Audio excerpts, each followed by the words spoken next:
Hey everyone, I wanted to share with you this gorgeous stamp from StampersBest. It's called Autumn Leaf Rubber Stamp, and I purchased mine unmounted and then I just mounted it on cushion foam, which is also available from StampersBest at extremely affordable prices. The sheets, I believe, are 12 by 9, and you can get a lot of stamps on there, especially if you're frugal and you're really good with a hot knife or whatever you use to trim. And a couple of questions that I've received is, how sturdy is it to attach to a block? So I have an acrylic block here, and I'm sorry about the glare, and it's a nice thick acrylic block, and I like the thicker ones for one particular reason. I have nails, and I like to be able to grab the block substantially, including when I go to ink. If I'm taking a smaller block in ink too, the larger the block that I use, I bring the ink to the block. But if it's a really thin block, then it's difficult for me to feel like I have a really good grasp of it when I go to stamp. So I like these heavier blocks. So the cushion is, see, there's a little bit of sheen to it, and when you place it and press down, it creates a seal. Let me see if you can hear it. Do you hear that?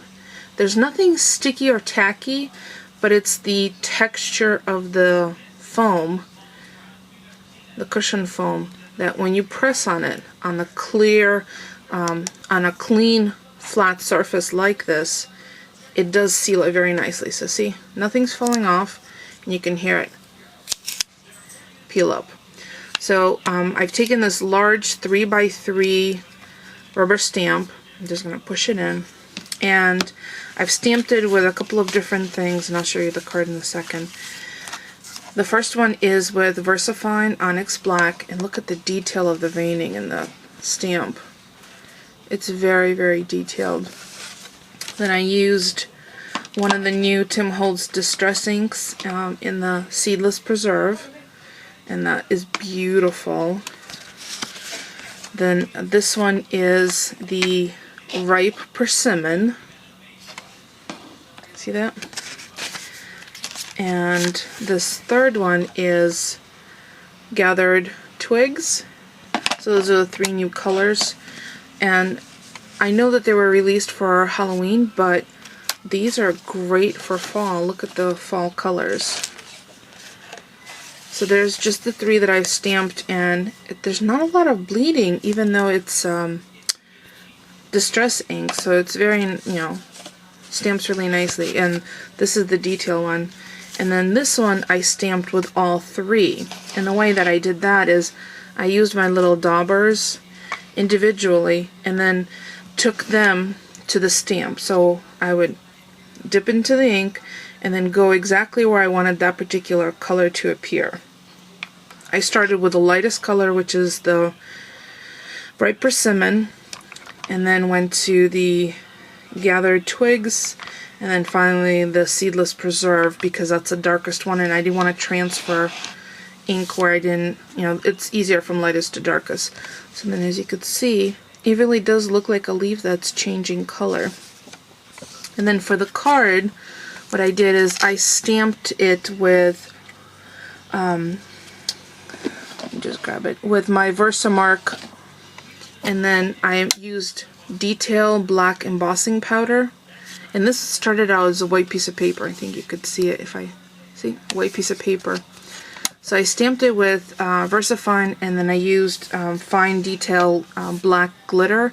I believe the one I used is from Ranger.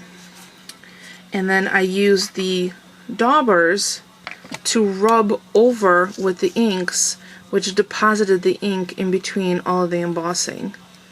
Isn't that beautiful? And then I just fussy cut it out.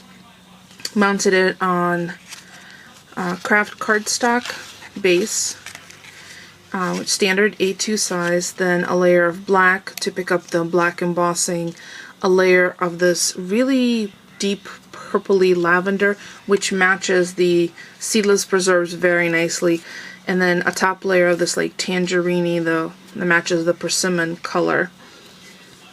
So I pulled all the colors out of the leaf in the layering, and then there's a couple of little pearls, you know, at the corners, making them look like brads, and a little tag that just says fall leaf. So that's a quick and easy simple card, plus a highlight of this gorgeous, very detailed, let me show you the detail of the stamp. Very, you know, detailed stamp, deep edge rubber, so you can see that. And the reason I trim closer than maybe some people are comfortable with is I don't like to bring my ink to the rubber and have ink on the edge of the rubber, because then it could transfer in your project.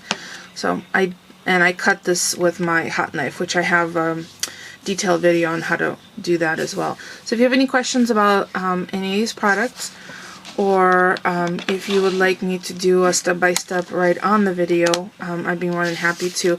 But I would encourage you to stop by StampersBest and check out all the gorgeous stamps that they have available. Susan's added quite a few more stamps at the beginning of the month of October, and this one just caught my eye, and I knew I had to grab it. Living in New England, I love the fall. So there it is. There's my quick card, and the options with what kind of inks you could use. And if you have any questions for me, please leave me a comment. Otherwise, thank you so much for watching.